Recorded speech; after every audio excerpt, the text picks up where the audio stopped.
ఒక ఊరిలో రాధ, మోహన్ అనే దంపతులు ఉండేవారు. వాళ్ళు చాలా సంతోషంగా ఉండేవారు.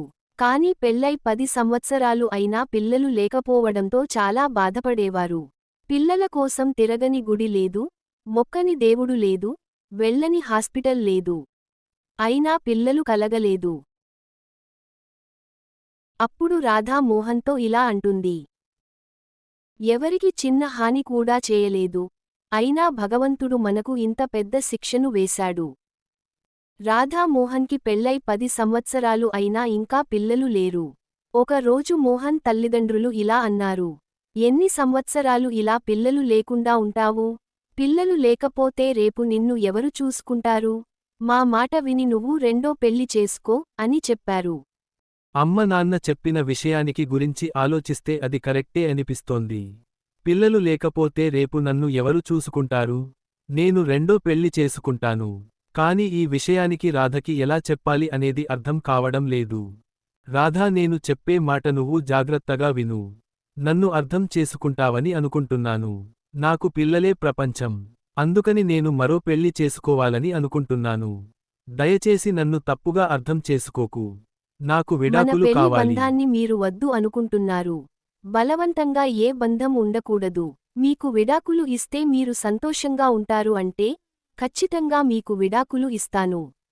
మీరు ఎప్పుడూ సంతోషంగా ఉండాలి. రాధా మోహన్కు విడాకులు ఇచ్చి వెళ్ళిపోయింది.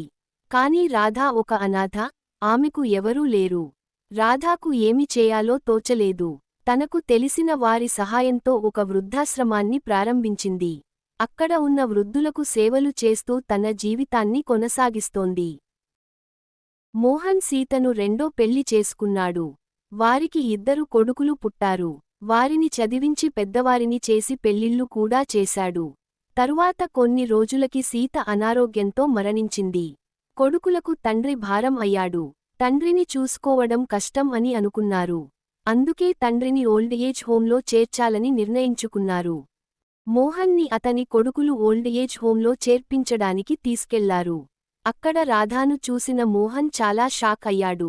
రాధా కూడా మోహన్ని చూసి చాలా జాలిగా చూసింది. అందరి ముందు మోహన్తో ఏమి మాట్లాడలేక, మిగతా వారిని ఎలా ఓల్డ్ ఏజ్ హోంలో చేర్చుకుంటుందో అలాగే నమస్కరించి మోహన్ని కూడా చేర్చుకుంది. రాధా, చూశావా? ఏ పిల్లల కోసం అయితే నిన్ను వదులుకోవాలని అనుకున్నానో ఆ పిల్లలే నన్ను వదిలేయాలని అనుకున్నారు. పిల్లలే జీవితం అనుకున్నాను. అందుకే నన్ను చాలా ఇష్టపడే నిన్ను కాదనుకున్నాను. చివరికి ఏమైంది? కనీసం నీ ముఖం చూసేంత ధైర్యం కూడా నాకు లేదు. నిన్ను చూస్తుంటే నేను చేసిన తప్పు నాకు గుర్తుకు వస్తుంది. రాధా, నన్ను క్షమించు. ఒక అమ్మలా నువ్వు నన్ను చేరదీశావు. కొన్ని రోజులకి మోహన్ ఆరోగ్యం క్షీణించింది. అప్పుడు మోహన్ రాధతో ఇలా అంటున్నాడు. రాధా, పిల్లలు వదిలేశారు అన్న బాధ కన్నా నిన్ను వదిలేశాను అన్న బాధే నన్ను మనశ్శాంతిగా ఉండనివ్వడం లేదు.